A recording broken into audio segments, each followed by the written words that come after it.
Hello and welcome to another episode of Nomadic Geographic. I'm here in St. Augustine, Florida at the St. Augustine Alligator Farm for Winter Crocfest 2025. I've got a lot of good interviews, mostly short interviews. I'm going to put everybody's information down in the description, so if you want to follow them, which you should, go ahead and do that after you watch this video. Let's do it.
All right, I'm here with Mark Perpetua here in St. Augustine, Florida at Crocfest 2025. Mark's came all the way from New York.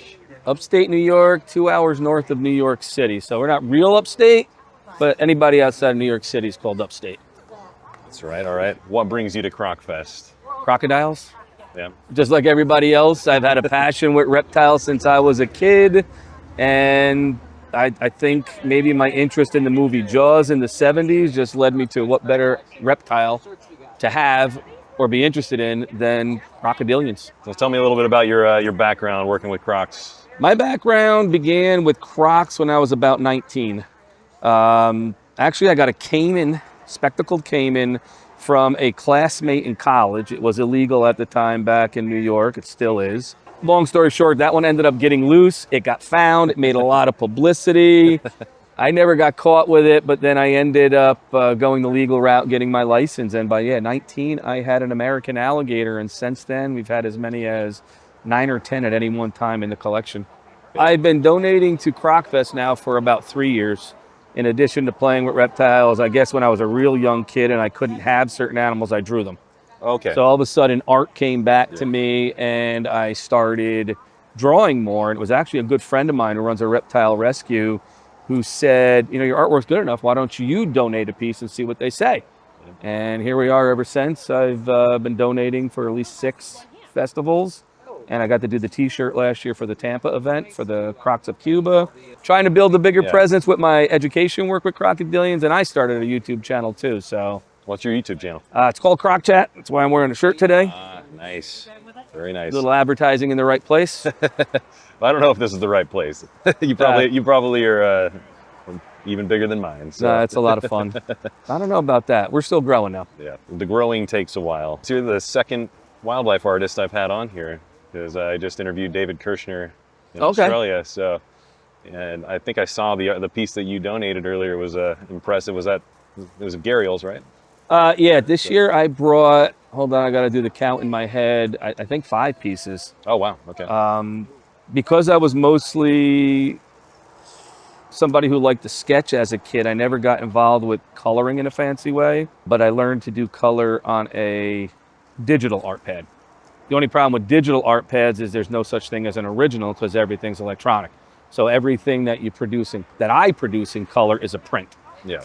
So I decided to start doing some pencil drawings, ink drawings, and I couldn't decide which one I liked best, so I brought all 5.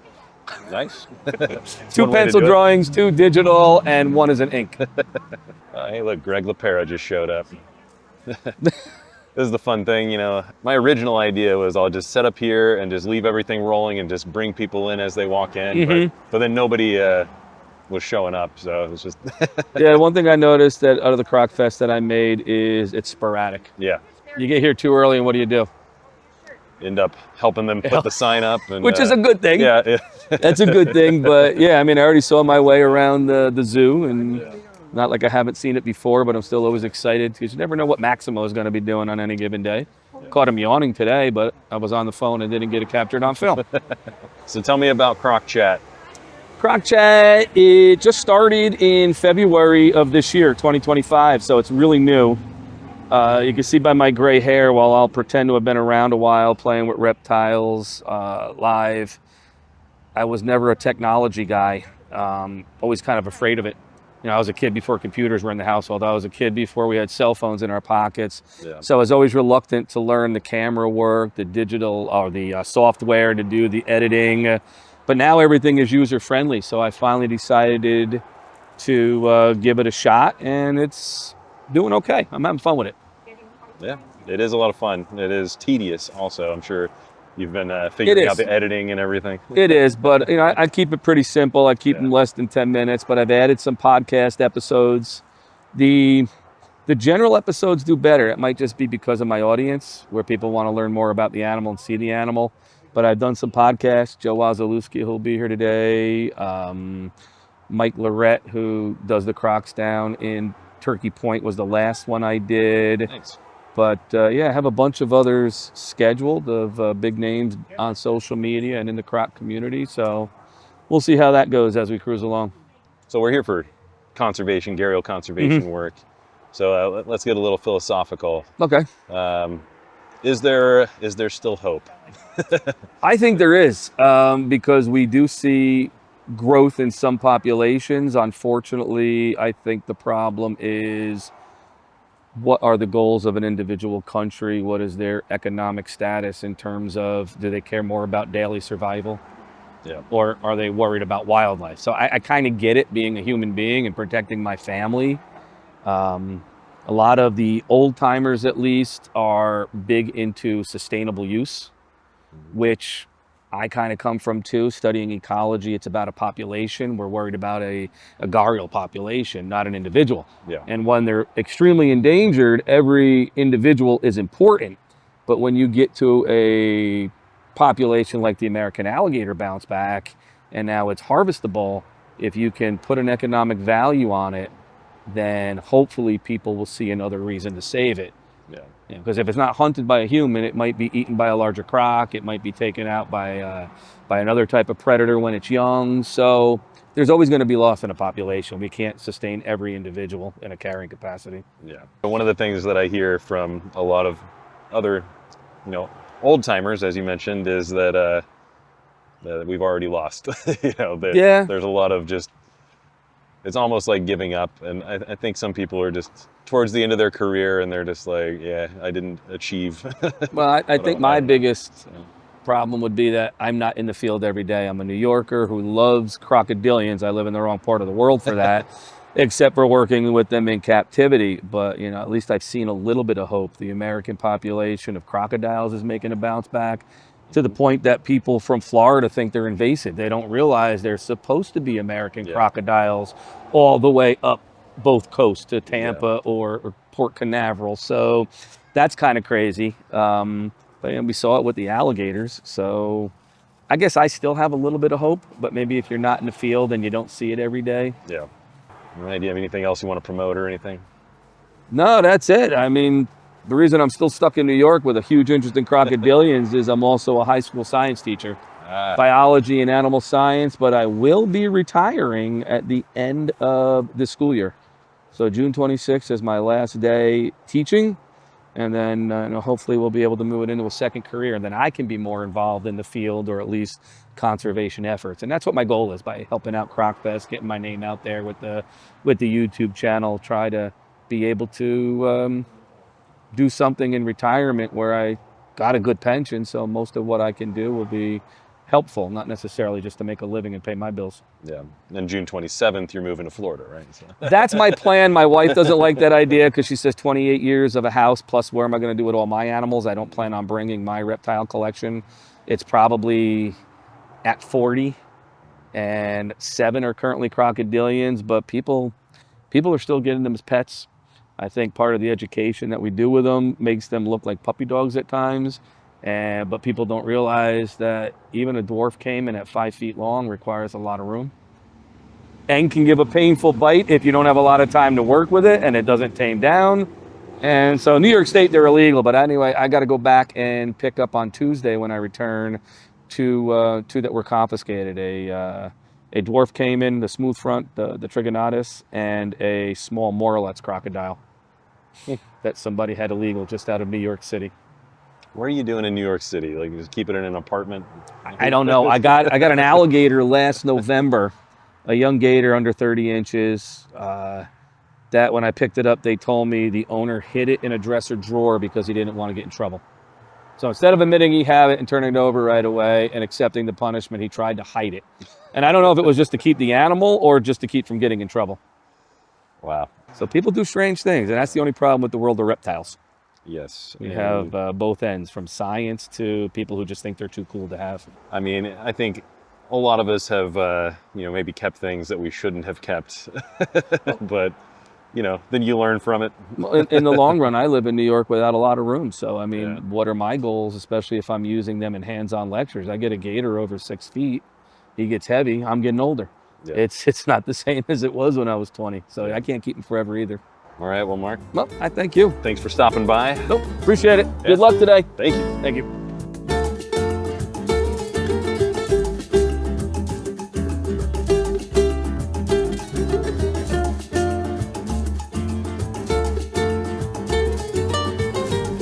What's going on, man? How you been? Oh, good, brother. I got all my fingers for now here at Crocfest. Good. Happy.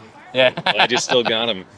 Where are you at now? What are you doing? So I am the manager of the reptile department at Wild Florida. So down south in Kenansville, take care of all the reptiles and amphibians on property, venomous snakes.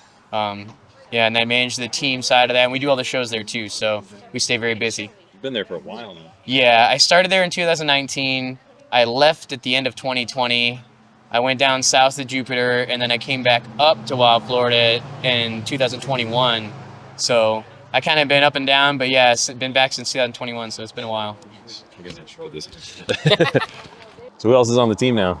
So I have myself, Daniel Perez, the Mad Bio Reptiles of Instagram. I have Kobe Howerton.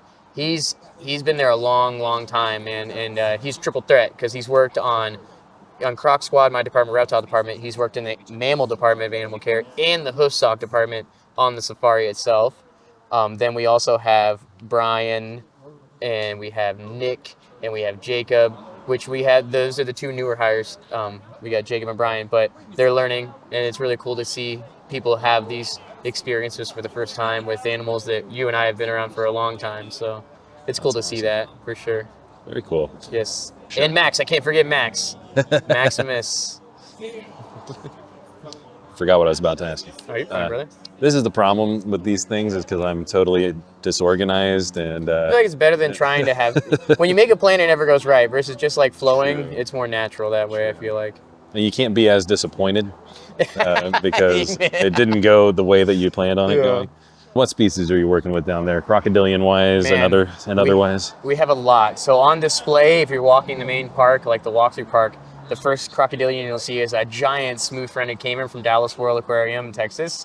Then next to him, we have a saltwater crocodile, who is a son of Maximo here from St. Augustine Alligator Farm. Then next to him, we have a female cataphractus, West African slender-snouted crocodile, but she's that variety that has that very high concentration of melanin. So very dark with the gold banding, versus the normal phase, if you will, of a lot of cataphractus people see is that light with the darker spots. So she's something to see. It reminds me a lot of Sean Heflick has a male cataphractus named Ninja who looks almost identical in terms of the pigmentation. And then right after her, we have a subadult Orinoco crocodile named Sophia, also from Dallas World Aquarium. And she is growing like a weed. So in no time, we're going to have to move her off exhibit into one of the larger naturalistic ponds in Safari. And then down the way, then we have a breeding pair of the smallest crocodilian in the world, the Cuvier's dwarf caiman. And we produced them for the last 2 years, which is cool. That way you can stop people from importing wild caught and just produce captive sector to leave the wild populations alone. But further down the line there, so we go on safari, we have 4 huge male Nile crocodiles. We have a pair of adult Orinoco crocodiles. Then we have Morlets, Siamese, West African. We have Cuban crocodiles. We have Yakari caiman. So yeah, it's an ever-growing list. I always say I'd rather have less and do more for them. So over time, we have to be responsible and say, let's wait on something and let's work together with somebody else to move things around to make more space, because my end goal is just large naturalistic exhibits, that's the best case scenario. But yeah, a lot of crocodilians and a bunch of alligators, of course. Nice. You still doing the FAWC stuff? No, I never was brave enough. I never went down because, no, for me, I thought, is it worth it to risk my literal limbs for a bunch of people in Brighton Field in the middle of the Miccosukee tribe land and then probably not win because all of my colleagues are much better handlers than I? And yeah, I'm not as strong, they're tall. Like Andrew Kahuli is very tall. Pharaoh Gale, super smart. He's got the handling down. I believe in myself, but not that much. Respect to the tribes and the natives that really held it down. But for me, not my cup of tea. Yeah, I'm right there with you. Yeah. I enjoy my fingers. Yeah, for real. So. 10 for now. 10 for now. All right, man. You tell everybody where to find Wild Florida. So Wild Florida Airboats is the Instagram handle. It's more than airboats. They have airboats, drive-through safari, and the walk-through gator park. And I manage the reptilian collection and amphibians of all. So it's just, I don't know, maybe an hour south of Orlando, middle of nowhere, Kenansville. But it makes it cool. It's very immersive. You're in real Florida nature rather than being on the side of OBT and a bunch of traffic zooming around, So it's a really cool place. But don't come on Sunday because we're closed every Sunday like Chick-fil-A. Good to know. Yeah. And your social media as well, right? You do some stuff? Yeah, I do some stuff. I will say in my older years, I've become quite a ghost. But if you want to look at some of my postings and findings, it's a Crocodilus Christian on Instagram, Christian Martinez. But I'm nothing special. The animals are the cool things. And I just try and spread some knowledge and gain. My goal is just to gain more knowledge from all the people around the world that are posting really cool stuff, like Brandon. And then we got, my friends in Thailand and Australia and Africa. And it's super cool. Like there's double-edged sword of the internet. There's good and bad, but it's really cool to be able to network and share true knowledge and information with people that matter. And then hopefully spread that to the normies so that maybe they'll understand. So conserve wildlife. Wild habitats. Don't be lame. All right, brother. Thanks for coming on here. Yeah, dude. Yeah. Good to see you. It's been so long. Hopefully we'll see Kahuli. Yeah. I forgot to text him, see if he's coming. I don't know. I didn't even text him. But I'll catch you in there, brother.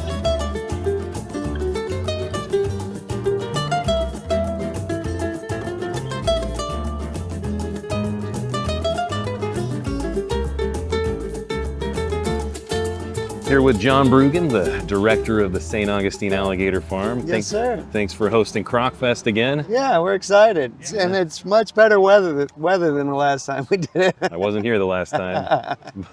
We sold more hot chocolate than anything. It was really cold. There's something. Make some sales. But yeah, so this time we're benefiting the Gharial Ecology Project again. Sure. And gharials have gone back and forth, it seems like, in the wild. So how are gharials doing now? Oh no, they're still struggling. It's there are great people that are working with gharial in the wild, but the government support just isn't there. So they're doing all the right things, but there are still there's still the sand mafia, which just sounds bizarre to even talk about, but there's people stealing the nesting banks for the gharial. There are still fishing nets out there that are tangling up these long-snouted animals. They don't have any way to get out of that. So it's a struggle. It's still things, I feel like, well, we've been working with gharial for 10 years. Haven't we solved this problem? Well, no, it's not that simple. So it's a struggle. But I had dinner with Jeff Lang the other night, and they're doing some really cool stuff and really seeing some neat science and learning a lot about how reintroductions should be done differently than they've been done over the past 30 years. And it's all getting better. It's just slow. So how long have you been at the alligator farm now? 26 years.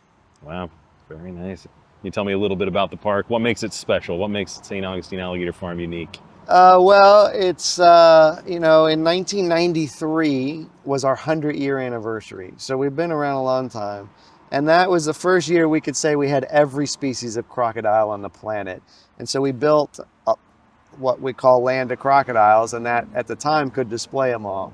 Now things have changed, and we've actually been part of the problem because we've supported these scientists in Africa out there trying to figure out, are there cryptic species? And it turns out there are. There are going to be, well, I think probably officially there's 2 mesostops or African slender snouted species. But there's going to be at least 3 Osteolaemus or dwarf croc species. So things are changing all the time, and of course we don't have some of those new species here. But we're proud to be a part of the science that's making that happen. Matt Shirley is making your life hell. Yeah, he is, but I love Matt, so it's all good. Having been the director of St. Augustine Alligator Farm, you get to do a lot of, you get to be a part of a lot of research projects. Your name's on a lot of papers. What is one of those highlights for you? I think the most fun was Bite Force because, you know, years ago when National Geographic or Animal Planet were doing shows, they had fact checkers. Like, those were legitimate things. Those were people who had a job to check the scientific facts of those shows. And it's obvious now they're not there anymore. Yeah. But one day a woman from Nat Geo called me up and said, we're doing a show on Cuban crocodiles. We say that they live in Cuba. Can we say that? Yeah. We say that they get this long. Can we say that? Yeah. We say that this can bite down with 3,000 pounds of force. Can we say that? And I said, I don't think so. I don't think anybody knows that. She said, okay, I'll take it out. And then a few months later, we got contacted by Nat Geo, and they were working on this Sarcosuchus show, and they call it Super Croc. And they wanted to be able to say, we think this crocodile could bite with this amount of force. It was the size of a bus, and but again, the science wasn't there. And so they actually created the transducer that helped us do the bite force, the technology behind it. And then they supported us to do alligators in the wild and alligators in captivity, so we could see if there was any difference there. And then, of course, we had all the species here at the time, so we did every species here. And then we went to Australia and did freshies in the wild and freshies in captivity, and the biggest saltwater croc we could get our hands on, and therefore got the biggest bite force of any animal on the planet. So it was all just exciting stuff. Yeah, and I grew up watching that documentary. It was my favorite thing. I watched it all the time, and I've met or know just about everybody in it now, so come full circle in my life. But, that's cool. Yeah. So tell everybody how they can get involved with the Alligator Farm, what they can find online. Sure. Well, we're at alligatorfarm.com and on all the social media stuff. But we're doing things like this where people can come and enjoy themselves and really interact with each other, because people who meet Jeff Lang will want to support Gharials. He's just a great guy, and he's doing the coolest stuff. And so, connect with us at these events or online. You can check in with us at the front desk. You get here and actually want to visit the zoo and meet me, just ask and see if I'm around. It's all good. Perfect. Thanks a lot, John. Yeah, good to see you. Yep, see you around.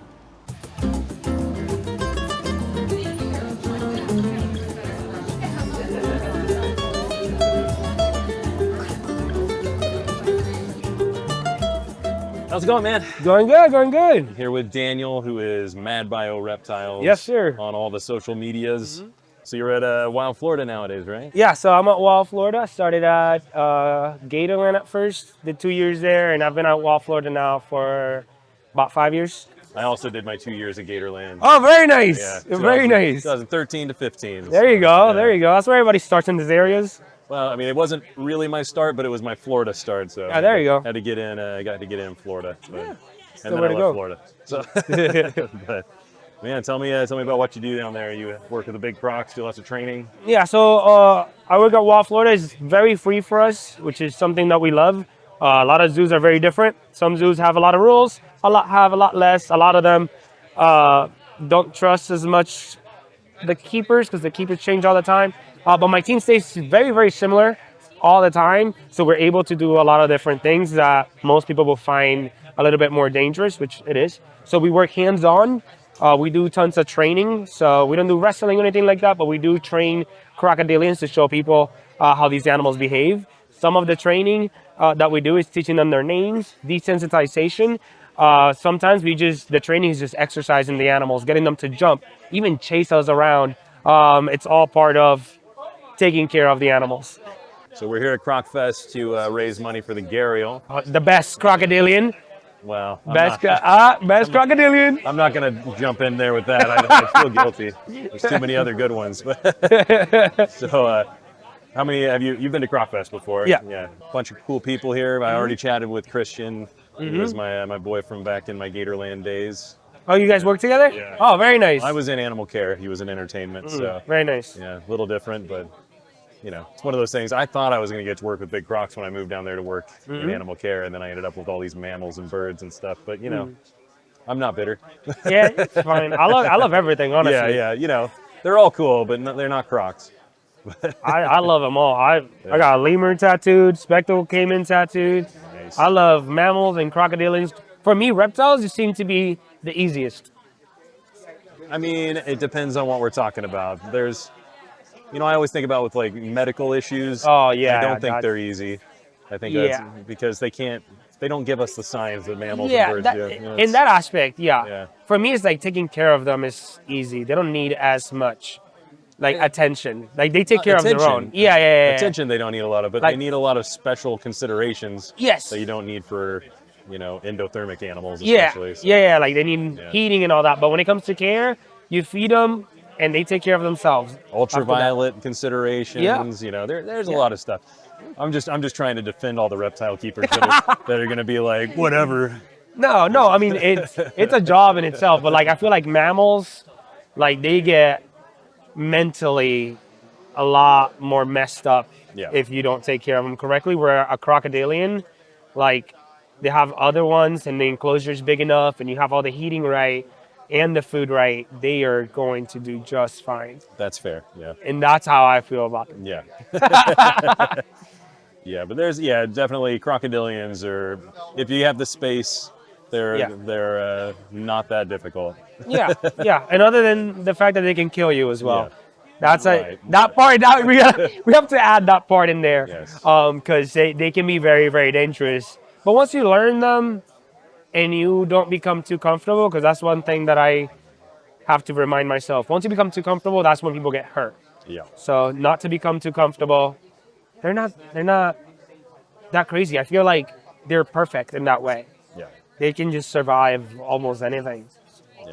So tell me about your online presence. You're doing a lot of social media stuff, Yes, sir. educational kind of things. Yes, sir. So, social media, I've been doing it for a long time, since I was like 12 years old, with like ball pythons and little stuff. But as I gotten older and gotten the jobs that I've been able to get, I've turned it into mostly crocodilians because it's what people like most and it's what I do the most of. But I also do venomous snakes and other things as well.